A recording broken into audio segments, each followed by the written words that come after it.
So this is the third video about how to connect this. So this is our boxes, and all these are pre-terminated adapters. Okay. And this is for the flat drop cables, which I showed you in the previous videos. So how to do that? Install. Okay. Right now I'm not locked this, so easy to do. Okay. Push hard and screw it. Okay, it is done. You saw that? So this is for the flat drop cable. I'm also showing you the 3mm round drop cable. Just wait for a second.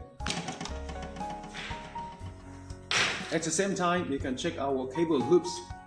Here, it is our cable loops. So now this is the 3mm. Same procedures. Install this.